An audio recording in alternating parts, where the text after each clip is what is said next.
Right now, get up to a $15 gift card after rebate when you purchase select Superstart batteries exclusively at O'Reilly Auto Parts. O'Reilly Auto Parts. Eric Brown, preseason FunBelt Conference Player of the Year. How do you feel your role's really been kind of changed as a leader of really kind of a young team this year? My role as a leader on this team, I kind of look at it as we're all leaders. I mean, we have a bunch of veteran guys. Yeah, it's a new team because there's 28 new guys. But I mean, everybody always steps up when you need them to. So I mean, I don't put anybody above anybody, and everybody knows their role, and everybody just handles what they're supposed to handle. Frustrating opening week. You didn't lose the series. You didn't win the series. Now you've already split. What's it take to get that Sunday afternoon win? It's the game of baseball. I mean, Texas State's a great team. We're a great team, and it's just a matter of fact who comes out and just kind of handles their business and makes the plays that need to be made. Handling their business and making the plays that need to be made. That is exactly what Texas State did, ironically, to Coastal Carolina. That was the audio clip, though, from preseason Player of the Year, Eric Brown. Great guy, great team. Yeah. Just unable to really get it done out in San Marcos this weekend. Did take the Saturday game with their pitcher having a no-hitter through 5 innings. And Texas State made it interesting there in the bottom of the ninth while I was there. Wound up falling 7-5, but man, what a game, especially that ninth inning. Well, look, I don't think I realized what a team Texas State had in terms of baseball until they start rolling in conference play, or I guess maybe until they beat Texas in that game that they were known for. What was it? What did they do at the end of the game? I think there was some sort of brouhaha they created, some sort of threw a little horns down right at the Oh dugout. yeah, that's what it was. It was some horns down. But I'm telling you what, these guys are legit. These guys are. Where are they ranked now? Tibbs, number 9. They were number 9 coming into the weekend. It'll be interesting to see if they're maybe penalized a little bit for dropping a midweek game to Incarnate Word, and then also whether or not that loss on Saturday hurts them against Coastal Carolina. I don't see that loss to Coastal Carolina being too bad, but it just seems to me that you can't lose a game to Incarnate Word. But can you lose a game to Incarnate Word? I don't know. That's a great question, because Coastal Carolina had a big midweek game, beating Clemson 16-7 in the midweek. Huge. Yeah. And the big schools will say, yeah, it happens. We're playing with our lineup, this and that. Is it the same thing that maybe Texas State's playing with their lineup against Incarnate Word? All I know is that here in Arkansas, when Arkansas loses to a mid-major program in the middle of the week, this is what I hear. Oh, well, it's mid pitching, so the game practically doesn't count. It's almost like they don't take into account that, well, maybe the other team's using midweek pitching. They never really look at that. And quite frankly, I've never seen a midweek loss really affect a team's standing for a big program. So it will be interesting to see if Texas State receives a docking for an Incarnate Word beating. But I think if they do, it'll be just another example of how the bar is set much higher for a group of 5 or smaller conference team as opposed to a Power 5 team. I've never seen where you've really been penalized for that midweek loss, but I've definitely seen where it has helped the smaller school kind of get that confidence boost they needed. I think back to one of my first games I ever went to at Northeast Louisiana, now ULM, was a midweek game against LSU. And I think the entire 50,000 population of Monroe was at that game. Yeah.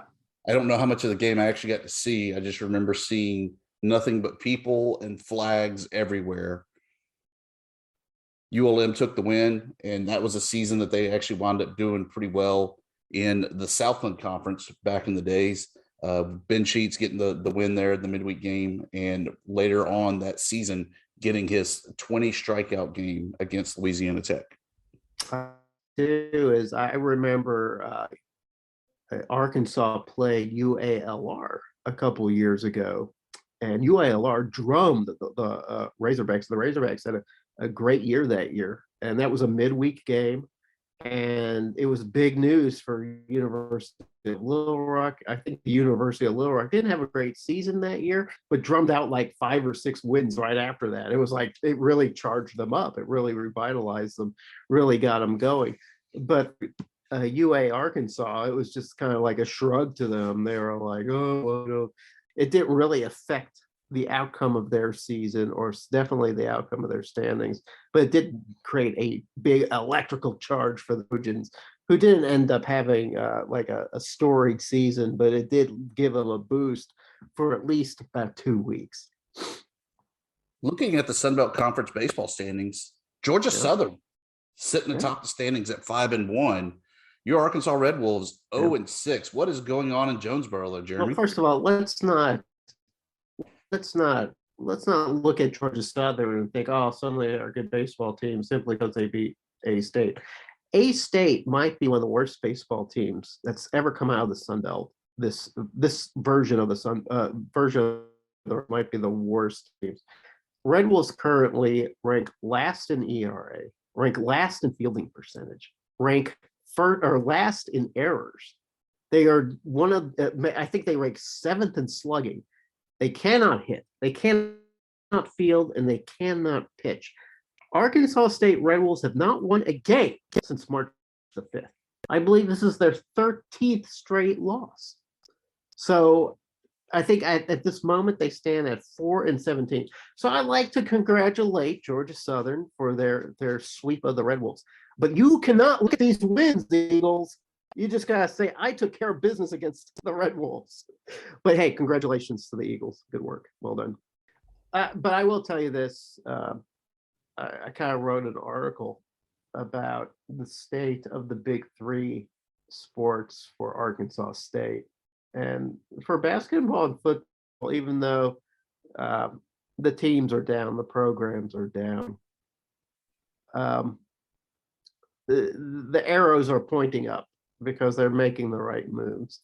But baseball, in my opinion, to be like, let's pretend that we've never had a baseball program.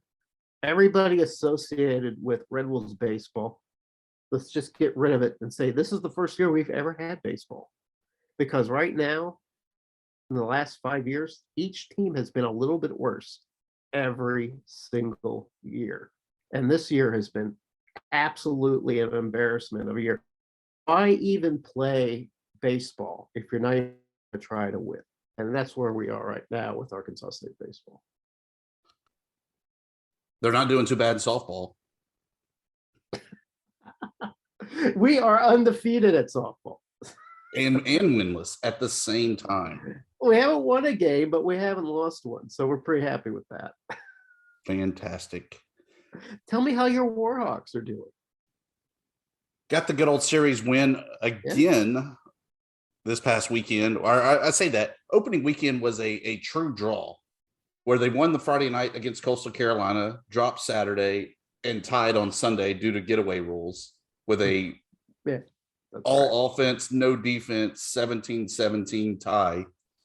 But got a 2-game series win this past weekend with over Georgia State, including an extra inning walk-off home run on Saturday to kind of seal the deal. Weren't able to get the sweep there on Sunday, but I'll take 2-1 all weekend long.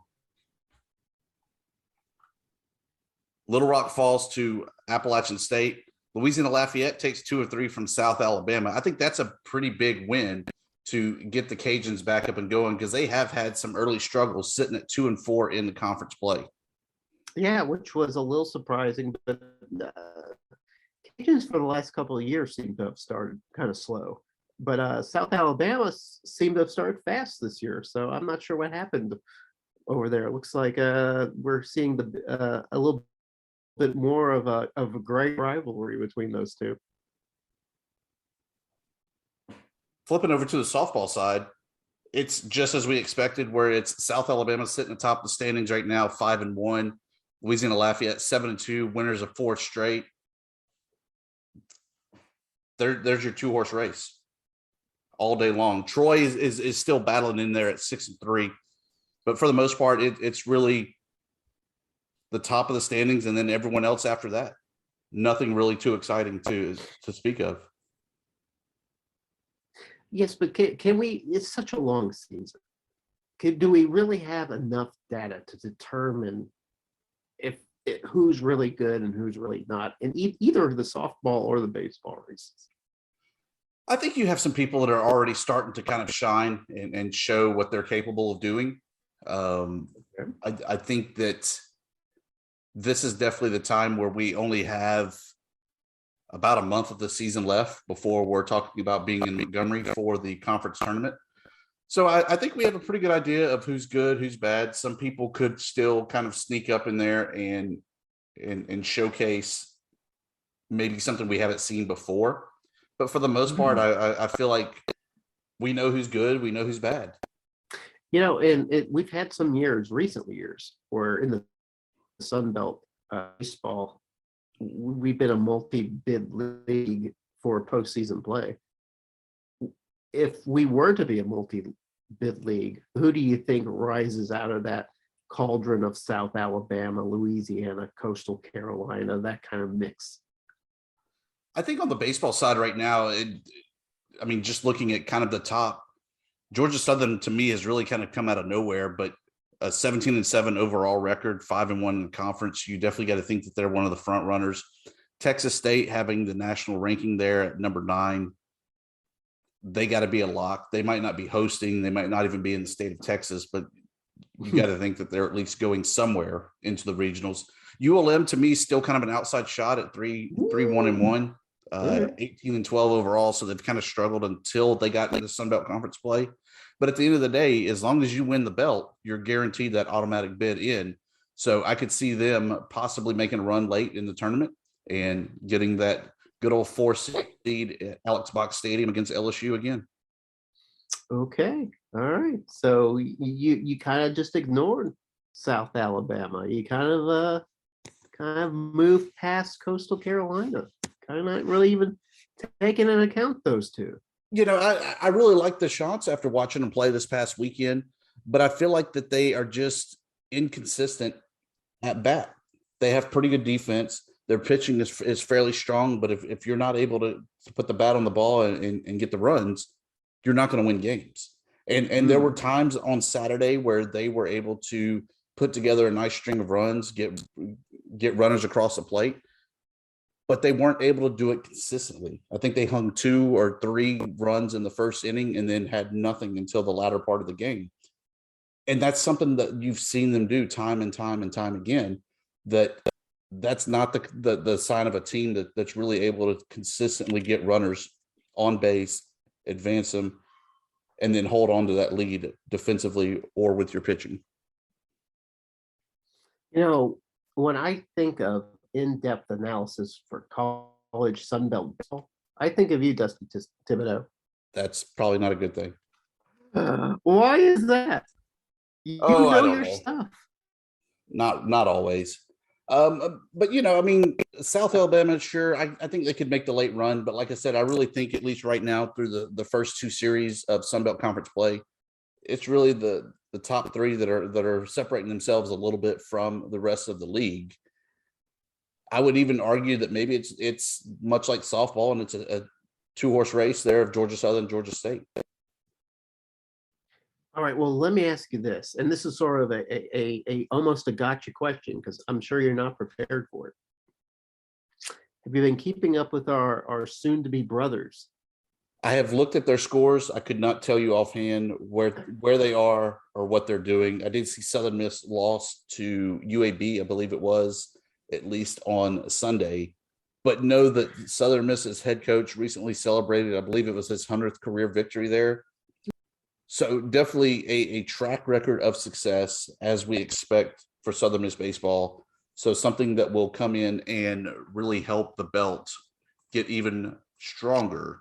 Marshall Old Dominion, they've also had their struggles this year, and that's something that we knew that was going to be the case. It was really going to be Southern Miss and Louisiana Tech in Conference USA to battle it out for the top spot. Southern Miss sitting at 5-1 in Conference USA, neck and neck there with Louisiana Tech. Old Dominion Marshall there towards the bottom. So I really feel that nothing really is unexpectedly happened there for our new brethren coming in. As far as James Madison, I have not kept up with them in the least bit. Apologies to the Dukes. All right, before we leave baseball and talk about the basketball classic, I want to talk a little bit about my Red Wolves baseball, just to give you an idea of the pain that I'm in. So here's what happened. This is how the Red Wolves lost today against Georgia Southern. Red Wolves led the game for 9 innings, or at least until the 9th. So 9th inning, Red Wolves are up by 1. Georgia Southern ends up loading the bases. Red Wolves then walk in the tying run. And then they hit the next batter with a pitch for the Georgia Southern to win the game. On purpose? I don't know, maybe. But that's just the kind of pain that Arkansas State fans are enduring right now. Here we are on the cusp of victory. And then this unwatchable sequence of events, loading up the bases, walking in a run, and then hit by pitch walk-off to win the game. This is just awful baseball. It's not even like, oh, these are just close competitive games to where we can just, like stoke our competitive fire. It's just incompetent baseball. So this is why I say maybe it's time just to tear down the program and start from scratch, because where it is now, I don't think it can be fixed. I feel like we need alumni support for that, Jeremy. So you're going to have to stretch and relive the glory days of Little League baseball. Oh, you will be the starting right fielder, first baseman, and relief pitcher. My greatest regret in all my sporting career is having never hit a home run. Maybe I could finally have that moment. Maybe I can join the baseball team and work my way to hitting that home run. Good luck to you. Thanks. Appreciate it. So as we shift from the diamond to the hardwood, we still have 2 teams playing in the postseason there in the basketball classic. Monday night, it'll be Coastal Carolina and South Alabama. The winner advances to the finals to face the winner of Southern Utah and Fresno State, that championship game on Thursday night. I do not like that it's 2 Sunbelt teams on one side of the bracket. How did that happen? Split them up. Let the championship game be a champion and runner-up situation. That's just my thoughts. You know what? How that was planned, somebody needs to be arrested. Somebody needs to be put in prison, because that's not how you treat the Sun Belt, my friend. But to be fair, yeah, basketball classic, it does make it a West Coast versus East Coast, regardless of the winners of the games. I still like South Alabama. I hope that they can actually mash the accelerator from tip to horn. We have not seen that from them here in this postseason tournament. They have done just enough to win every time, which I guess is good as long as you cover, which they haven't. Other than that, I'm just looking forward to seeing the Jags get a win and the Sun Belt as a whole lift a championship trophy. Would be good to be able to beat Fresno State there, another name brand school. It would be nice to beat Fresno State, but it would also validate our support and our feelings for South Alabama, Tibbs, because you and I, we were on that bandwagon. We said they were the greatest team to come out of the Sun Belt this year, and they just disappointed us. That's an understatement. They made us look like fools, damn it. But Yes. now they have a chance to give us a measure of redemption by first beating Coastal Carolina, which, okay, we need that, and then winning this damn tournament. For the love of God, not just for yourselves, but for the reputation of the FunBelt podcast, win this tournament South Alabama Jaguars. For the love of God. Or Yeah. are we supposed to throw our support behind former show guest Cliff Ellis? Oh, well, yeah, of course. Yeah. I mean, I feel like we have to cheer for South Alabama to negate the power that the show has from Cliff Ellis being a former guest. Well, you know what? That's what's the crying shame of South Alabama is that they're forcing me to root against Coastal Carolina and Cliff Ellis, who we love. We love Cliff Ellis. We did love Cliff Ellis. But for some reason, South Alabama put their voodoo on us, put their hex, put their spell on us, turned us into complete fools into buying into what they were selling. And now we're stuck with the product. And now here we are at the very bitter end, the College Basketball Classic, begging for them to win and begging them to win against a very nice gentleman in Cliff Ellis. As long as we get a trophy, I really don't care who lifts it. As long as it's a Sun Belt trophy. It would be nice. I would like to see that rest cradled in the arms of Commissioner Gill. That would be nice. In any case, a team that did get to lift a trophy, they're looking for a new coach. Georgia State's Rob Lanier yes, is moving west to the Pony Express of SMU, taking the place of Tim. Oh, Jesus, I hate these names that I can never say. Jankovic. Yeah, I think that's it. Yeah, sure. Lanier was 53-30 in 29-17 Sunbelt play while he was leading the program since 2019. You know, the SMU's first pick was Grant McCaslin out of North Texas. Grant McCaslin said, no, thanks. I'll stick it with the Mean Green. I like it here. We play some pretty good basketball here. And surprise, they went after Coach Lanier from Georgia State, which surprised me. I figured Lanier was in for at least another year. He did have some troubles at the beginning of the year that I thought were a little unseemly, especially with some of the COVID things that happened.